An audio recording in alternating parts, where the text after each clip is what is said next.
अस्सलाम वालेकुम SPSC aspirants, मैं हूं मुक़द्दस अब्बासी और आज हम स्टार्ट करने वाले हैं chapter 2 that is biological problem. Biological problem हम कहते हैं किसको हैं? देखिए, कोई भी प्रॉब्लम जो लाइफ के लिए प्रॉब्लम है, किसी भी लाइफ के लिए, प्लांट हो, एनिमल हो, माइक्रो ऑर्गेनिज्म हो, उनकी लाइफ के लिए अगर कोई भी चीज़ प्रॉब्लम क्रिएटिंग है तो उसे हम कहते हैं बायोलॉजिकल प्रॉब्लम। अब उसी प्रॉब्लम को सॉल्व करने के लिए जो मेथड साइंटिस्ट लेते हैं उन मेथड्स को हम कहते हैं बायोलॉजिकल मेथड। तो हम इन मेथड्स को समझेंगे स्टेप बाय स्टेप। तो एग्जाम्पल के तौर पर हम मलेरिया के प्रॉब्लम को लेंगे कि मलेरिया एक बीमारी है जो कि मॉस्किटो की वजह से होती है। फीमेल मॉस्किटो है, फीमेल एनोफ्लीज मॉस्किटो, उसकी वजह से होने वाली ये बीमारी है। तो अब ये जो बीमारी है बाद में पता चला कि ये मॉस्किटोज से फैल रही है या फिर किसी माइक्रो ऑर्गेनिज्म की वजह से जो है ये काज हो रही है। अब इसका तो बाद में पता चला, लेकिन पहले लोग समझते थे कि it is due to the bad air. अब इसके वर्ड को हम देखें तो it's a Latin word, this is composed of two words, mala and aria. Mala means bad, aria means air. तो साइंटिस्ट जो थे जब उनको मलेरिया के डिजीज़ के अबाउट पता चला तो अब इस डिज़ीज़ पर एक जो डिटेल में कंसीडरेशन हुई कि किस तरीके से ये बीमारी हो रही है, इसको किस तरीके से सॉल्व करना है। तो उसके लिए जो मेथड्स लिए गए हैं ये वही मेथड है जो हर तरह के बायोलॉजिकल मेथड में अप्लाई करेंगे।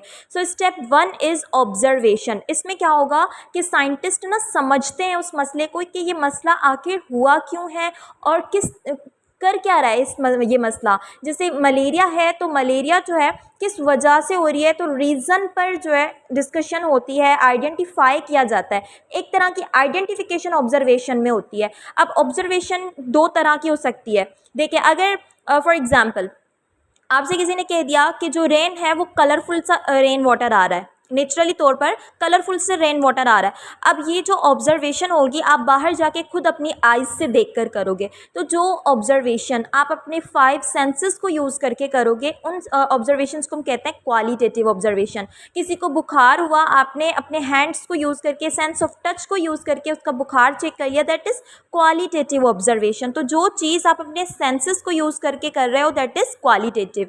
लेकिन अगर आप वही ऑब्जर्वेशन किसी इंस्ट्रूमेंट के थ्रू कर रहे हो, लेट्स सपोज कि आपने बुखार थर्मोमीटर को यूज़ करके चेक किया, then it would be called as quantitative observation.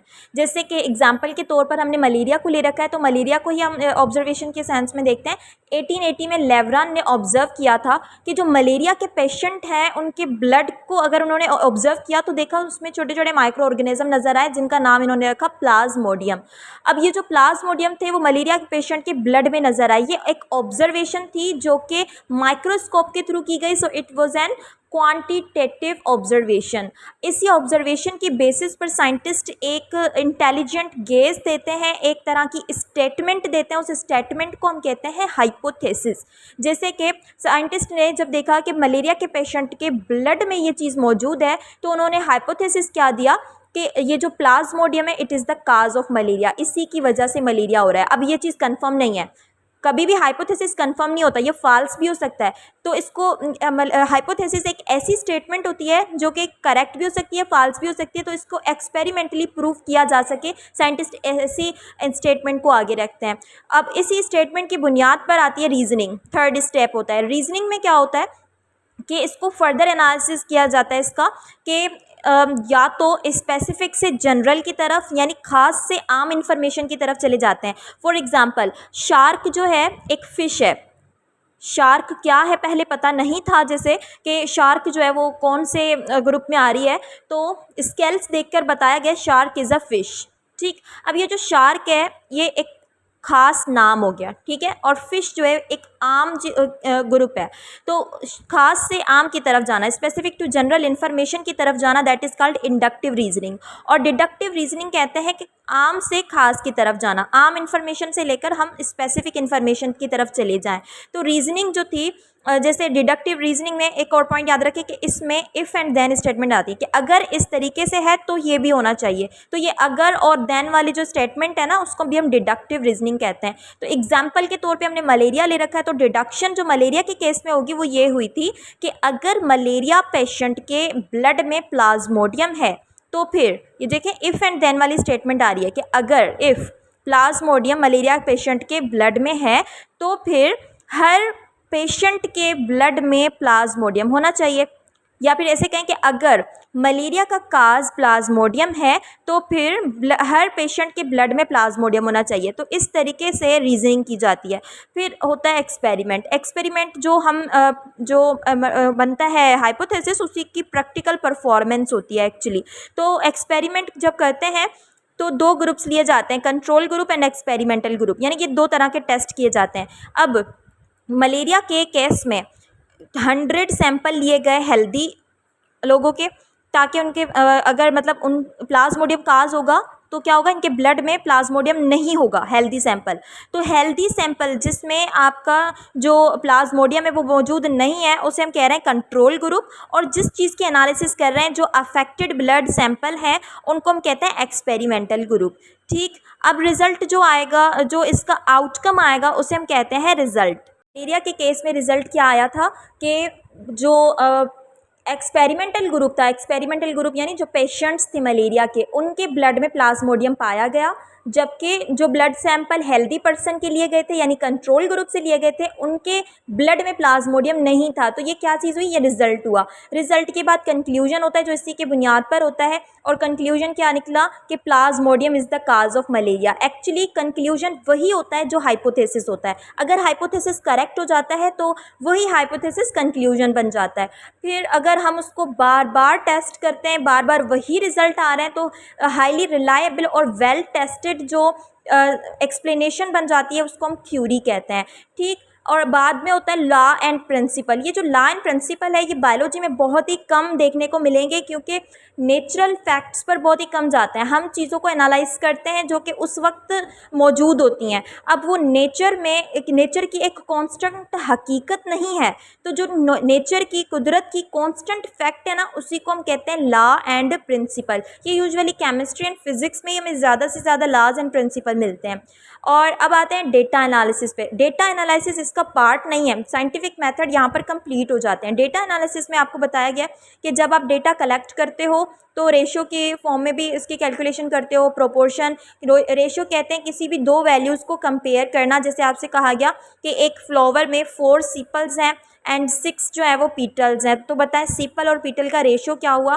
तो हम 4/6 करके इसका रेशो फाइंड आउट कर लेते हैं। तो 2:3 दिस इज रेशो, यानी दो चीज़ों का कंपैरिजन। लेकिन एक इक्वेशन जिसमें दो रेशोज़ की बात हो रही हो, दो रेशोज़ आपस में इक्वल हो, तो उस जो इक्वेशन है, उस इक्वेशन को हम कहते हैं प्रोपोर्शन। और ये जो ओवरऑल हम पढ़ रहे हैं दैट इज़ मैथमेटिकल बायोलॉजी, जिसमें मैथमेटिक्स को यूज़ किया जा रहा है फॉर द डेटा एनालिसिस। अब यहाँ पर ये चैप्टर कंप्लीट होता है। अब हम आगे इसके एमसीक्यूज सॉल्व करते हैं। अब हम इसी चैप्टर से रिलेटेड कुछ एमसीक्यू सॉल्व करते हैं जो 9th क्लास की बुक में है। जैसे क्वेश्चन 1 है, select the correct sequence of biological method.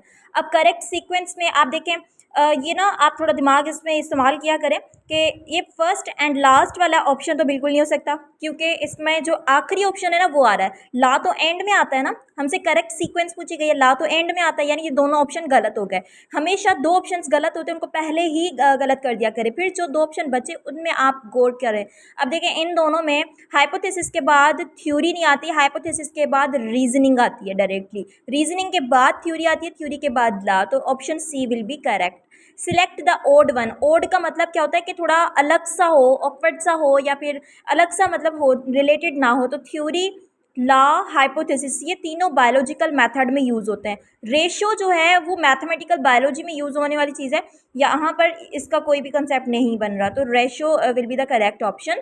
Field of research that examine mathematical representation of biological system, तो उसे हम मैथमेटिकल बायोलॉजी कहते हैं। Biological method involves all of the following except. इस वर्ड को हमेशा जो है ना ज़हन में रखा करें, ये एग्जामिनर बहुत दफ़ा यूज़ करता है, एक्सेप्ट। और ना हम एक्साइटमेंट में कहते हैं कि हमें आंसर आ रहा है और जल्दी से लगा लेते हैं टिक। इसमें पूछ रहा है कि बायोलॉजिकल मेथड में ये सारे आ जाते हैं, एक्सेप्ट मतलब किसके अलावा। ठीक है, तो इस एक्सेप्ट पे गौर किया करें। तो डेटा कलेक्शन भी बायोलॉजिकल मेथड है, एक्सपेरिमेंट भी है, ऑब्जर्वेशन भी है। प्रोपोर्शन बायोलॉजिकल मेथड में नहीं आता, तो जो नहीं आता, एक्सेप्ट का मतलब क्या है, जो नहीं आ रहा। Scientific reasoning moves from specific to general. अब स्पेसिफिक टू जनरल जो चीज़ मूव करे उसे हम इंडक्टिव रीजनिंग कहते हैं। ओके, एंड क्वांटिटेटिव ऑब्जर्वेशन, देखिए क्वांटिटेटिव ऑब्जर्वेशन में हमने पढ़ा था कि इंस्ट्रूमेंट का यूज़ होता है, तो यहाँ पर इक्विपमेंट होगा। क्योंकि सेंसस गेज रेशो ये तो इससे रिलेटेड है ही नहीं। Equation stating two ratios are equal, दो चीज़ों को कंपेयर करते हैं तो उसे रेशो कहते हैं। दो रेशोज को जब कंपैरिजन करते हैं और वो इक्वल हो जाए तो उसे हम प्रोपोर्शन कहते हैं। So next is the comparison of to values, दो वैल्यूज को जब कंपेयर करते हैं तो उसको हम रेशो कहते हैं। What is hypothesis? Hypothesis same thing as an unproven theory, नहीं ये नहीं हो रहा। इसमें जो मोस्ट अप्रोप्रिएट ऑप्शन लग रहा है वो ये है, tentative explanation that can be tested and falsified, यानी कैसी स्टेटमेंट जिसको हम टेस्ट भी कर सकें, एक्सपेरिमेंट भी कर सकें, या फिर जिसको हम फाल्स भी कह सकें, तो ऐसी स्टेटमेंट को हम हाइपोथेसिस कहते हैं। वेरीफाइबल ऑब्जर्वेशन नहीं होती, क्योंकि हाइपोथेसिस जो है कभी भी वेरीफाइबल नहीं होता, वो उसको बाद में वेरीफाई किया जाता है। Affect based on quantitative data that is falsified, नहीं ये भी इससे रिलेटेड नहीं है।